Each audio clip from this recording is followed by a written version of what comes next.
नमस्कार। SBT news में आपका स्वागत है। पेश है 19 मार्च सुबह 6:15 राजस्थान की 15 बड़ी खबरों में। राजस्थान में पंचायत और निकाय चुनाव का मामला एक बार फिर हाईकोर्ट पहुंच गया है। पूर्व विधायक संयम लोढ़ा ने सरकार और राज्य चुनाव आयोग के खिलाफ हाईकोर्ट में अवमानना याचिका दायर कर दी है। याचिका में कहा गया है कि सरकार और आयोग जानबूझकर चुनाव टाल रहे हैं, जो हाईकोर्ट के आदेश की सीधे तौर पर अवमानना है। याचिका में राज्य चुनाव आयोग द्वारा निकाय चुनाव के लिए मतदाता सूचियों के पुनरीक्षण कार्यक्रम को आधार बनाते हुए कहा गया है कि चुनाव आयोग ने चरणबद्ध तरीके से 22 अप्रैल तक फाइनल मतदाता सूची जारी करने का कार्यक्रम तय किया है। जालौर जिले के सिवाड़ा क्षेत्र में नेशनल हाईवे 68 पर बुधवार दोपहर करीब 2 बजे एक भीषण हादसा हो गया, जहां एक तेल टैंकर ओवरब्रिज पर पलटने के बाद आग की चपेट में आ गया। हादसा इतना भयावह था कि कुछ ही पलों में आग ने विकराल रूप ले लिया और हाईवे पर करीब 200 मीटर तक फैल गई, जिससे पूरे इलाके में अफरा तफरी मच गई। पलटते ही उसमें आग लग गई, जिसने देखते ही देखते पूरे वाहन को अपनी चपेट में ले लिया। आग की लपटें इतनी तेज थी कि आसपास से गुजर रहे वाहन चालकों में भी दहशत फैल गई और कई लोग अपने वाहन रोककर दूर हट गए। राजस्थान उच्च न्यायालय जोधपुर ने एक अत्यंत महत्वपूर्ण प्रशासनिक निर्णय लेते हुए भीनमाल जालौर में पदस्थापित अतिरिक्त जिला एवं सत्र न्यायाधीश राजेंद्र साहू को तत्काल प्रभाव से निलंबित कर दिया है। कार्यवाहक मुख्य न्यायाधीश के निर्देशों पर जारी यह आदेश अब प्रदेश के न्यायिक हलकों में चर्चा का विषय बन गया है। बताया जा रहा है कि यह कार्रवाई न्यायिक शुचिता बनाए रखने और निष्पक्ष जांच की सुनिश्चित करने के उद्देश्य से की गई है।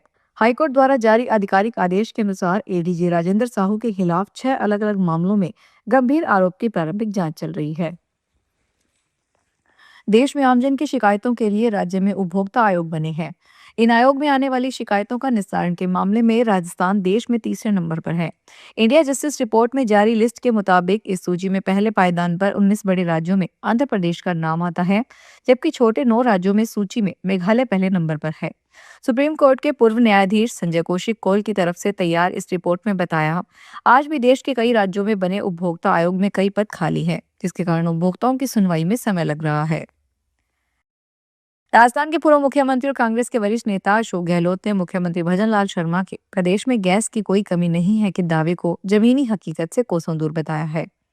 गहलोत ने श्री शर्मा के एलपीजी गैस को लेकर दिए बयान पर अपनी प्रतिक्रिया में कहा, मुख्यमंत्री जी का यह दावा है कि गैस की कोई कमी नहीं है, जमीनी हकीकत से कोसों दूर है। प्रदेश का गृहिणी वर्ग और कारोबारी आज सिलेंडर के लिए दर दर भटक रहे हैं। कोटा में दिल्ली मुंबई एक्सप्रेसवे पर बालापुरा क्षेत्र में बुधवार को एक भीषण सड़क हादसा हो गया, जिसमें कार सवार 3 युवकों की दर्दनाक मौत हो गई। हादसा इतना भयावह था कि कार पूरी तरह क्षतिग्रस्त हो गई और मौके पर अफरा तफरी का माहौल बन गया। जानकारी के अनुसार एक एसयूवी कार में सवार 3 दोस्त दिल्ली से मुंबई की ओर जा रहे थे। इसी दौरान बालापुरा से करीब 5 किलोमीटर दूर थुमड़ा के पास कार अचानक असंतुलित हो गई।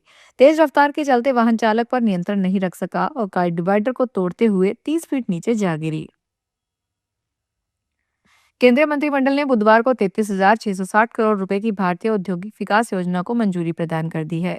प्रधानमंत्री नरेंद्र मोदी की अध्यक्षता में हुई मंत्रिमंडल की बैठक में इस प्रस्ताव को स्वीकृति दी गई है। सूचना एवं प्रसारण मंत्री अश्विनी वैष्णव ने बताया कि इसके तहत देश भर में 100 प्लग एंड प्ले औद्योगिक पार्कों का निर्माण किया जाएगा। इससे विनिर्माण को गति मिलेगी। उन्होंने बताया कि हर औद्योगिक पार्क 100 एकड़ से 1,000 एकड़ के क्षेत्रफल में होगा। पूर्वोत्तर राज्यों और पर्वतीय इलाकों के लिए न्यूनतम 25 एकड़ की सीमा रखी गई है। तेज रफ्तार से भागने वाले सफेद रंग के अश्व घुड़दौड़ प्रतियोगिता में हवा से बातें करते हैं। राजसमंद जिले के रहने वाले भरत सिंह अपनी ऊंची कद काठी के 2 सफेद अश्व को लेकर बुधवार को रामदेवरा पहुंचे और उन्होंने भी बाबा रामदेव की समाधि के दर्शन किए। वह अपने साथ सफेद रंग के अश्व को भी बाबा की समाधि के दर्शन करवाने ले गए, जो सभी लोगों के लिए आकर्षण का केंद्र बने रहे। उन्होंने बताया कि सफेद रंग के अश्व उनके पास हैं। इस तरह के बहुत ही अच्छी नस्ल के घोड़े विभिन्न प्रतियोगिताओं में शिरकत करते हैं, जिनकी कीमत लाखों रुपए होती है। जालौर कस्बे के महाराणा प्रताप चौक पर उस समय अफरा तफरी मच गई जब नर्मदा जल परियोजना की मुख्य पाइपलाइन अचानक फट गई। पाइपलाइन फटते ही तेज धमाके की आवाज सुनाई दी, जिससे आसपास के दुकानदार और राहगीरों में अफरा तफरी मच गई। कुछ समय के लिए पूरे क्षेत्र में भय का माहौल बन गया। प्रत्यक्षदर्शियों के अनुसार धमाका इतना तेज था कि रानीवाड़ा भीनमाल सड़क का एक हिस्सा टूटकर बिखर गया। पाइपलाइन फूटने के बाद हजारों लीटर पानी तेज गति से सड़क पर बहने लगा, जिससे कुछ देर के लिए यातायात पूरी तरह प्रभावित हो गया।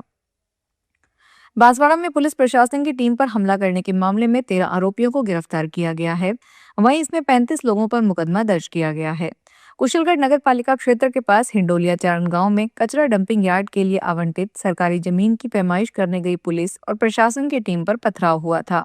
अचानक हुए इस हमले में 7 पुलिसकर्मी घायल हो गए थे। इसके साथ ही 2 सरकारी गाड़ियों के कांच टूट गए थे। कुशलगढ़ थानाधिकारी प्रवीण सिंह ने बताया कि पुलिस ने 13 लोगों को गिरफ्तार कर कोर्ट में पेश किया, जहां से सभी को जेल भेज दिया गया है। चित्तौड़गढ़ में मधुमक्खियों के काटने से एक व्यक्ति की मौत हो गई। बुधवार को उसके अंतिम संस्कार के दौरान शमशान में लोगों पर मधुमक्खियों ने फिर हमला कर दिया। हमले में एक व्यक्ति की मौत हो गई और 50 लोग घायल हो गए। लोग शव को छोड़कर भाग गए। प्रशासन ने पीपी किट पहनकर अंतिम संस्कार करवाया। मामला बेंगू क्षेत्र के पारसोली का दोपहर 12 बजे का है। प्रत्यक्षदर्शी सुनील ओझा ने बताया, जमनेश पर मंगलवार को मधुमक्खियों ने हमला कर दिया था, जिससे वे गंभीर घायल हो गए थे। उन्हें इलाज के लिए चित्तौड़गढ़ लाया गया, जहां बुधवार सुबह उनकी मौत हो गई। पश्चिमी एशिया में जारी हालिया तनाव और भू राजनीतिक उथल-पुथल के बीच भारत सरकार ने घरेलू ऊर्जा आपूर्ति को सुरक्षित रखने के लिए रणनीतिक कदम उठाए हैं। पेट्रोलियम एवं प्राकृतिक गैस मंत्रालय की संयुक्त सचिव सुजाता शर्मा ने एक अंतर मंत्रालय प्रेस वार्ता में साफ किया है कि देश में कच्चे तेल का पर्याप्त भंडार मौजूद है। आपूर्ति को सुचारू रखने के लिए रिफाइनरियों से घरेलू एलपीजी के उत्पादन में लगभग 40% की भारी वृद्धि की गई है। मंत्रालय ने अफवाहों से बचने की सलाह देते हुए आश्वस्त किया है कि किसी भी खुदरा आउटलेट या डिस्ट्रीब्यूटरशिप पर गैस की कोई कमी नहीं है और घरेलू पीएनजी और परिवहन सीएनजी उपभोक्ताओं को 100% आपूर्ति सुनिश्चित की जा रही है। राजस्थान में उप निरीक्षक भर्ती परीक्षा 2025 को निष्पक्ष और पारदर्शी ढंग से संपन्न करवाने के लिए राजस्थान सरकार ने व्यापक और कड़े प्रबंध किए हैं। मुख्य सचिव वी श्रीनिवास ने कहा कि परीक्षा प्रणाली की विश्वसनीयता बनाए रखना सरकार की सर्वोच्च प्राथमिकता है और पेपर लीक जैसी घटनाओं पर जीरो टॉलरेंस की नीति अपनाई जाएगी। सचिवालय में आयोजित उच्च स्तरीय समीक्षा बैठक में मुख्य सचिव ने निर्देश दिए हैं कि 5 और 6 अप्रैल को होने वाली परीक्षा को पूरी सतर्कता और मजबूत निगरानी के साथ संपन्न करवाया जाएगा। यह परीक्षा राज्य के 41 शहरों में स्थित 1174 केंद्रों पर आयोजित होगी, जिसमें लगभग 7,70,000 अभ्यर्थी शामिल होंगे। पश्चिमी राजस्थान के भारत पाकिस्तान सीमा से सटे क्षेत्रों में रेल नेटवर्क को मजबूत बनाने के लिए भारतीय रेलवे ने महत्वाकांक्षी योजना शुरू की है। इसके तहत अनूपगढ़ खाजूवाला जैसलमेर और जैसलमेर बाड़मेर भिलाड़ी को 2 नई रेल लाइन बननी है। इन दोनों लाइनों का फाइनल लोकेशन सर्वे का काम तेजी से चल रहा है। अश्विनी वैष्णव ने बताया कि ये प्रस्तावित रेल लाइनें भारत पाकिस्तान सीमा के समानांतर विकसित की जा रही है। अनूपगढ़ से खाजूवाला होते हुए जैसलमेर तक लगभग 260 किलोमीटर लंबी नई लाइन और जैसलमेर से बाड़मेर होते हुए भीलड़ी भाबर तक करीब 380 किलोमीटर लंबी नई रेल लाइन प्रस्तावित है। नीमका थाना के रावजी का मोहल्ला में बंदरों के बढ़ते आतंक से स्थानीय लोग परेशान हैं।